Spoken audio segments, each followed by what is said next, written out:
My mom lived the life before me. My mom was somebody that you said about me. I never saw my mom walk away from the holy fear of God. And she loved everybody she met. She did.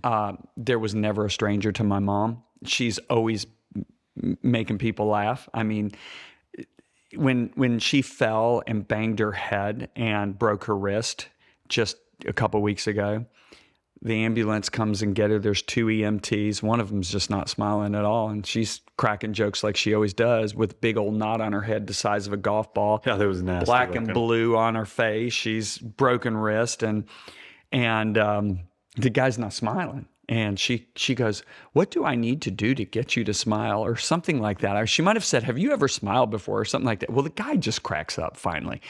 And she goes, "Oh, you're so handsome when you smile." And that you couldn't stop smiling then, right? Yeah. And she just had that way about her, you know. Yeah. She was in Mourning, which is assisted living. That's a bike ride from our house. She was there for 6 months, and the people she impacted is just profound. Yeah. And I remember, the first time I went and saw her, I'm looking at a golf ball size pure red ball on top of her forehead where she hit her head, right?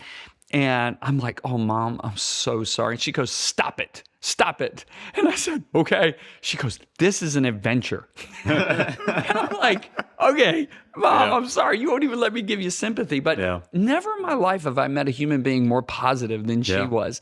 And, I miss her so much, but I cried more when she was, and for those of you that don't know, the doctors took her off her blood thinners. They were very concerned about what do you call that big old welt? Hemoglobin? Hemoglobin on top of her head. I don't think that's right. Took her off the blood thinners. And that caused a massive, massive stroke. And she made it so clear to us, "I don't want to be on life support. If God wants to take me, let him take me." And I knew I had a week to 2 left. Well, I actually ended up being 4 days. And I cried more in that 4 days than I have my entire life put together. But the joy I've walked in since she's gone to heaven, I mean, I was pleading with God, "Please take her home. If you don't do a miracle, take her home." And the joy I have now, the vision God gave me in prayer of her actually in heaven, telling me in my heart she's with me, seeing her as about a 25-year-old lady with the biggest smile, the most beautiful hair. And I knew I was looking at her in glory. God gave me a little glimpse. Wow. And it's hard to believe, but the sting of her leaving has been greatly reduced.